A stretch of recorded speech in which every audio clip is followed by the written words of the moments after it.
নমস্কার প্রিয় দর্শক, আপনারা দেখছেন কেবি নিউজ বাংলা। আপনাদের স্বাগত জানাচ্ছি আমাদের নতুন চ্যানেলে নতুন একটা প্রতিবেদন নিয়ে।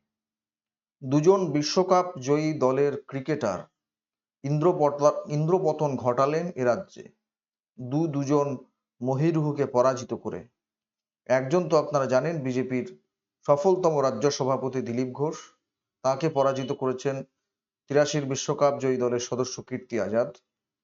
আরেকজন অবশ্যই বহরমপুরের পাঁচবারের সাংসদ, লোকসভায় কংগ্রেসের দলনেতা, পাবলিক অ্যাকাউন্টস কমিটির চেয়ারম্যান অধীর রঞ্জন চৌধুরী, বহরমপুরের রবিনহুড, বহরমপুরের দাদা, নবাবের দেশের বেতাজ বাদশাহ অধীর রঞ্জন চৌধুরী। পাঁচবার তিনি বহরমপুর কেন্দ্র থেকে জয়যুক্ত হয়েছিলেন। এবারে কথা ছিল ডাবল হ্যাট্রিক করার, কিন্তু শেষমেশ অধীর রঞ্জন চৌধুরী পরাজিত হলেন গুজরাট থেকে আসা নবাগত ইউসুফ পাঠানের কাছে। বঙ্গ রাজনীতির চর্চায় নিঃসন্দেহে সবচেয়ে বড় আলোচনার বিষয় অধীর রঞ্জন চৌধুরীর পরাজয়। বিভিন্ন সমীক্ষা বলছিল যে এবারে হয়তো অধীর রঞ্জন চৌধুরী নাও জিততে পারেন, কিন্তু অধিকাংশ সমীক্ষাতেই কিন্তু বলা হচ্ছিল যে অধীর রঞ্জন চৌধুরীর জয় নিশ্চিত। কেন বলা হচ্ছিল? কারণ বহরমপুর কেন্দ্রে সামগ্রিকভাবে অন্যান্য কেন্দ্রে যে ইকুয়েশনে ভোট হয়, যে অঙ্কে ভোট হয়, বহরমপুর কেন্দ্রে বোধহয় ঠিক সেই অঙ্কে ভোটটা হয় না। ব্যক্তিগতভাবে অধীর রঞ্জন চৌধুরী সেখানে তার একটা নিশ্চিত প্রভাব রয়েছে। সেই জায়গা থেকে তিনি সমস্ত ধর্ম বর্ণ সম্প্রদায়ের মানুষের কাছে শ্রদ্ধার আসনেই ছিলেন। সেই জায়গা থেকে দাঁড়িয়ে তার জয় নিশ্চিত বলে অনেকে মনে করছিলেন, যদিও একটা অংশ এবারে কিন্তু বলছিল যে অধীর রঞ্জন চৌধুরী পরাজয় হবে। বিজেপির পক্ষ থেকে দাবি করা হচ্ছিল যে বিজেপির প্রার্থী ডাক্তার নির্মল চন্দ্র সাহা অত্যন্ত জনপ্রিয়, অত্যন্ত শ্রদ্ধার মানুষ, তিনি জয়যুক্ত হবেন, অধীর রঞ্জন চৌধুরী তৃতীয় স্থানে যাবেন। তৃণমূল মুখে বললেও যে ইউসুফ পাঠান জিতবেন, সেখানে মমতা বন্দ্যোপাধ্যায়ের প্রার্থী জিতবেন, মুখে বললেও সেরকম ভাবে জোরদার দাবি কিন্তু কাউকে আমরা করতে শুনিনি। বরং ওখানে একটা লড়াই খেলা করতে আমরা দেখেছি তৃণমূল কংগ্রেসকে। ঠিক আছে, লড়েছি, শেষমেশ অধীরবাবুই জিতবেন, এরকম একটা ভাব কিন্তু তৃণমূল কংগ্রেসের মধ্যেও আমরা দেখেছিলাম। কিন্তু এই দীর্ঘ পাঁচবার, অর্থাৎ 1999 সাল থেকে 2024 সাল পর্যন্ত পাঁচবারের তার যে লম্বা ইনিংস, সেই ইনিংস এবারে শেষ হলো। কি কারণে শেষ হলো? তার কাটাছেঁড়া অধীরবাবু নিশ্চিতভাবে নিজে করবেন, যদিও গতকাল তিনি সাংবাদিক বৈঠক করে স্পষ্টতই বলেছেন যে হেরেছি, এর জন্য কোনো এক্সকিউজ দিতে চাই না, হেরেছি, মানুষ মনে করেছেন এবারে আমার পাশে থাকবেন না, থাকেননি, পরাজিত হয়েছি, কোনো কারণ বা কোনো এক্সকিউজ দিতে চাই না। এটা বলেও তার ইঙ্গিত যেটা ছিল সেটা হচ্ছে যে মূলত সংখ্যালঘু ভোট, তার যে কনসলিডেশন, সংখ্যালঘু ভোটের যে মেরুকরণ, সেই মেরুকরণের জায়গা থেকেই তিনি পরাজিত হয়েছেন। একটা কথা অনেকদিন আগেই তার কাছ থেকে শোনা গেছিল যে তৃণমূল কংগ্রেস তারা বিভিন্ন জায়গায় গিয়ে, বিশেষত প্রত্যন্ত এলাকায় গরিব মানুষ যে সমস্ত জায়গায় থাকেন, সেই সব এলাকায় গিয়ে প্রচার করার চেষ্টা করেছে যে এতদিন আপনারা দাদাকে ভোট দিয়েছেন, এবার আপনারা ভাইজানকে ভোট দিন, ইউসুফ পাঠান। এটা বলে রাখা ভালো যে এতদিন পর্যন্ত তৃণমূল কংগ্রেস তারা কোনোদিন বহরমপুরে কিন্তু মুসলিম প্রার্থী করেনি। ইন্দ্রনীল সেনকে প্রার্থী করা হয়েছিল, আপনারা জানেন, প্রার্থী করা হয়েছিল তারপর অপূর্ব সরকারকে, কিন্তু এই প্রথম ইউসুফ পাঠানকে গুজরাট থেকে উড়িয়ে এনে একটা চমকের রাজনীতি করবার চেষ্টা করেছিলেন মমতা বন্দ্যোপাধ্যায়, অভিষেক বন্দ্যোপাধ্যায়রা, এবং যে কোনো কারণেই সেটা ক্লিক করেছে। ইউসুফ পাঠান কার্যত পচা শামুকে পা কেটে ফেলেছেন অধীর রঞ্জন চৌধুরী। 1, 2, 3, 4 করে যদি কারণগুলো নিয়ে কম বেশি আলোচনা করা যায়, তাহলে কি আসতে পারে? আমি আগেই বললাম যে ভাই এবং ভাইজানের প্রচারটাকে সামনে এনেছিল তৃণমূল কংগ্রেস।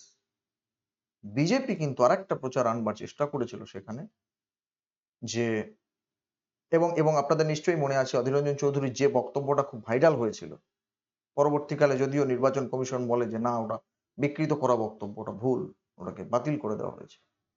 উনি বলেছিলেন না যে তৃণমূলকে ভোট না দিয়ে বিজেপিকে ভোট দিন, মানে ওইরকম একটা বিকৃত বক্তব্য দেখাবার চেষ্টা হয়েছিল। সেখানে একটা জিনিস কৌশল অবলম্বন করার চেষ্টা করেছিল বিজেপি, যে সংখ্যালঘু সম্প্রদায়ের মানুষের ভোট অধীর রঞ্জন চৌধুরী বেশি পেয়ে থাকেন, এতদিন পেয়েছেন। এবারে নিশ্চিতভাবে তৃণমূল এবং বিজেপি কংগ্রেসের মধ্যে সেই ভোট ভাগাভাগি হয়ে যাবে। ফাঁক তালে হিন্দু ভোটের মেরুকরণ যদি আমরা করতে পারি, কনসলিডেশন করতে পারি, তাহলে ডাক্তার নির্মল চন্দ্র সাহা তাঁর জনপ্রিয়তার নিরিখে নিশ্চিতভাবে সেখান থেকে জয়যুক্ত হবেন। এই একটা ভাবনা নিয়ে বিজেপি এগিয়েছিল এবং তারা দাবি করছিল তাদের প্রার্থী জিতবেন। না, সেটাও হয়নি। বরং জানি না কোন জাদু বলে, লক্ষ্মীর ভাণ্ডারে ভর করে, নাকি সিএ এর বিরোধিতা করে, নাকি মুখ্যমন্ত্রী মমতা বন্দ্যোপাধ্যায়ের ওই যে ইউনিভার্সাল সিভিল কোড করতে দেব না, এনআরসি হলে মুসলিমদের এদেশ থেকে তাড়িয়ে দেওয়া হবে ইত্যাদি প্রচারে বিভ্রান্ত হয়ে মানুষ সেখানে অধীর রঞ্জন চৌধুরীর পাশ থেকে সরে গিয়ে, যিনি কিনা এতদিন তাদের বিশ্বস্ত সেনাপতি হয়ে গোটা বহরমপুর তো বটেই, গোটা মুর্শিদাবাদ জেলায় কার্যত তাদের অভিভাবক দাদা হিসেবে কাজ করেছেন, সেই অধীর রঞ্জন চৌধুরীর পাশ থেকে মানুষ সরে গেছে। অধীর রঞ্জন চৌধুরী গড় যদি বলা হয় নির্দিষ্ট করে, তাহলে গড় কিন্তু বহরমপুর বিধানসভা এলাকা, এটাতে কোনো সন্দেহ নেই। 7টা বিধানসভা এলাকার মধ্যে বহরমপুর বিধানসভা এলাকা কিন্তু প্রকৃতপক্ষে অধীর রঞ্জন চৌধুরীর গড়। গত লোকসভা নির্বাচনে 2019 সালে আপনারা জানেন, সেখানে খুব কম মার্জিনে কিন্তু জিতেছিলেন অধীর রঞ্জন চৌধুরী, 70-72 হাজার মতো। 6টা বিধানসভায় কার্যত পরাজিত হয়েছিলেন। এবং শেষ দিকটাতে এসে বহরমপুর বিধানসভার যখন গণনা হয়, সেখানে একটা হিউজ লিড পেয়েছিলেন, 1 লক্ষের কাছাকাছি। এবং সবটা মিলিয়ে গতবারে 72-75 হাজারে জিতেছিলেন। এবারে কি হয়েছে? এবারেও যথারীতি অন্যান্য সমস্ত জায়গাতে মাইনাস হয়েছেন। বহরমপুরে এসে তার ভোট অনেকটাই কেটে নিয়েছেন কিন্তু ডাক্তার নির্মল চন্দ্র সাহা, বিজেপির প্রার্থী। যেহেতু বহরমপুর বিধানসভা কিন্তু গত বিধানসভা নির্বাচনে বিজেপি জিতেছিল এবং পৌরসভা পরিচালনা করছে তৃণমূল কংগ্রেস, আপনারা জানেন। সেই জায়গায় দাঁড়িয়ে অধীর রঞ্জন চৌধুরী বহরমপুর বিধানসভাতে যে ভোটটুকু পাওয়ার কথা প্রায় অর্ধেক পেয়েছে এবং সেই কারণের জন্য তিনি এবারে কিন্তু আর তার কাঙ্ক্ষিত লক্ষ্যে, ডাবল হ্যাট্রিকের লক্ষ্যে আর পৌঁছতে পারেননি। আক্ষেপ সব স্তরে। কংগ্রেস অফিসের সামনে বহরমপুরে সেখানে যে চেনা ভিড় গত 5 বার বা প্রত্যেকটা নির্বাচনে দেখা যেত, আবির থাকলেও, আগে থেকে ফুল বাজনা ইত্যাদি সেলিব্রেশনের জন্য রেডি করা থাকলেও তাদের ব্যর্থ মনোরথ হয়ে, বিফল মনোরথ হয়ে ফিরে যেতে হয়েছে। পরাজিত হয়েছেন তাদের দাদা, মুর্শিদাবাদের রবিনহুড, নবাবের জেলার বেতাজ বাদশাহ। কয়েকটা কারণ নির্দিষ্ট করার চেষ্টা করছি আমরা, কি কারণে এই জিনিস হতে পারে। 1 নম্বর, অধীর রঞ্জন চৌধুরী যখন সাংবাদিক বৈঠকে বক্তব্য রাখতেন, আমাদের কোথাও মনে হয়েছে তার অতিরিক্ত আত্মবিশ্বাস তার এই পরাজয়ের অন্যতম একটা কারণ হতে পারে। তাকে কেউ কোনো কথা ওই ধরনের জিজ্ঞেস করলে স্পষ্ট বলতেন, না না কোনো ব্যাপার নয়, এখানে ওসব ধর্মীয় বিভাজন টিভাজনের ব্যাপার নয়, এখানে আমরাই জিতবো, না জিতলে রাজনীতি ছেড়ে দেবো, না জিতলে বাদাম বিক্রি করবো বলেছিলেন।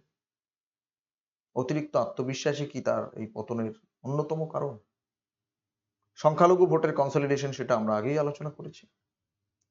তৃতীয় এবং গুরুত্বপূর্ণ কারণ বলে আমার যেটা মনে হয়েছে, কংগ্রেস হাইকমান্ডের তরফ থেকে কার্যত কোনো রকমের কোনো সাহায্য সহযোগিতা বা আস্থা এবারে অধীর রঞ্জন চৌধুরীর উপর রাখা হয়নি। মল্লিকার্জুন খার্গের ওই ঐতিহাসিক বক্তব্য যে আমরা হাইকমান্ড, আমরা যেটা বলবো সেটা আপনাদের মানতে হবে, না হলে যদি মানতে না চান বাইরে যেতে হবে। কংগ্রেস হাইকমান্ডের কাছে এ রাজ্যের তৃণমূল কংগ্রেস অনেক বেশি নির্ভরযোগ্য, গ্রহণযোগ্য অধীর রঞ্জন চৌধুরীর তুলনায়। কাজেই তাদের কোনো লস নেই। ইউসুফ পাঠান তৃণমূল কংগ্রেসের প্রার্থী হিসেবে জিতেছেন অধীর রঞ্জন চৌধুরীকে হারিয়ে। এই ইন্ডিয়া জোটের প্রধান শরিক, সবচেয়ে বড় শরিক কংগ্রেস, তাদের লোকসভার দলনেতা পরাজিত হয়েছেন কার কাছে? ইন্ডিয়া জোটের গুরুত্বপূর্ণ শরিক তৃণমূল কংগ্রেসের কাছে। কংগ্রেস কিন্তু খুব আনন্দিত, মুখে প্রকাশ না করলেও তাদের তো অধীর জিতলেও একটা তাদের থাকতো, ইন্ডি জোটের একজন জিতেছে সেটাও তাদেরই আছে, সুতরাং তাদের কিছু লস হয়নি। এই জায়গা থেকে তাদের কোনো লস হয়নি। কিন্তু কেন অধীর রঞ্জন চৌধুরী কংগ্রেস হাইকমান্ডের কোনো রকমের কোনো সাহায্য সহযোগিতা পেলেন না, এটা কিন্তু আমরা বুঝতে পারছি না। তৃণমূল কংগ্রেস কি বলছে? ফিরহাদ হাকিম থেকে শুরু করে তৃণমূলের অন্যান্য নেতৃবৃন্দ তারা বলছেন যে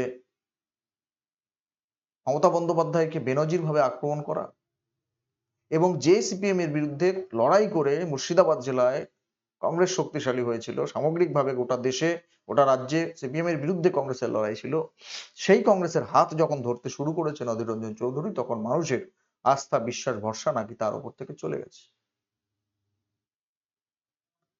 সেই জায়গা থেকে দাঁড়িয়ে অধীর রঞ্জন চৌধুরী সাধারণ জনমানুষের বিশ্বাসযোগ্যতা হারিয়েছেন, তার পরাজয় হয়েছে তৃণমূল কংগ্রেসের বক্তব্য, এবং বলছেন যে অধীর রঞ্জন চৌধুরী কংগ্রেসকে কার্যত একদম নিষ্প্রদীপ করে ফেলেছিলেন এ রাজ্যে, সুতরাং তার পরাজয় অনিবার্য ছিল। তিনি মমতা বন্দ্যোপাধ্যায়কে যেভাবে আক্রমণ করতেন, তৃণমূল কংগ্রেসকে যেভাবে আক্রমণ করতেন, তিনি কার্যত বিজেপির বি টিম হয়ে কাজ করতেন, সুতরাং তার পরাজয় অনিবার্য ছিল। এটা তৃণমূল কংগ্রেসের বক্তব্য। এখন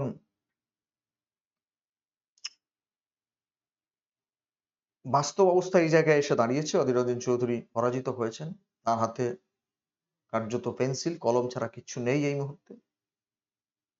পার্লামেন্টে আর তিনি যাবেন না, আর সোচ্চার থাকবেন না নরেন্দ্র মোদীর বিরুদ্ধে, এখন অন্য কেউ দলনেতা হবেন। অধীর রঞ্জন চৌধুরীর রাজনৈতিক ভবিষ্যৎ তাহলে কি? এত লড়াইয়ের মধ্যেও তো অন্য আর 5 জন কংগ্রেসী নেতার মতো তিনি তৃণমূল কংগ্রেসে যোগ দেননি। কেসের ভয়ে মানস ভূঁইয়ার মতো তৃণমূল কংগ্রেসে তো যোগ দেননি। একা কুম্ভ হয়ে রক্ষা করে চলেছিলেন গড়। সেই অধীর রঞ্জন চৌধুরী এবার কার্যত পরাজিত হলেন। এবারে কি করবেন তিনি?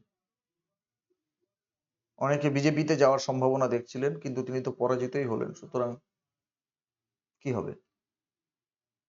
তৃণমূল কংগ্রেস তো যাবেন না, গেলে তো আগেই যেতে পারতেন। কংগ্রেসের কেন্দ্রীয় নেতৃত্ব কি কিছু ভাববে অধীর রঞ্জন চৌধুরীকে নিয়ে, এ রাজ্যের কংগ্রেসকে নিয়ে? ঈশা খান চৌধুরী যতই জিতে থাকুন, ও জেতা না জেতা সমান।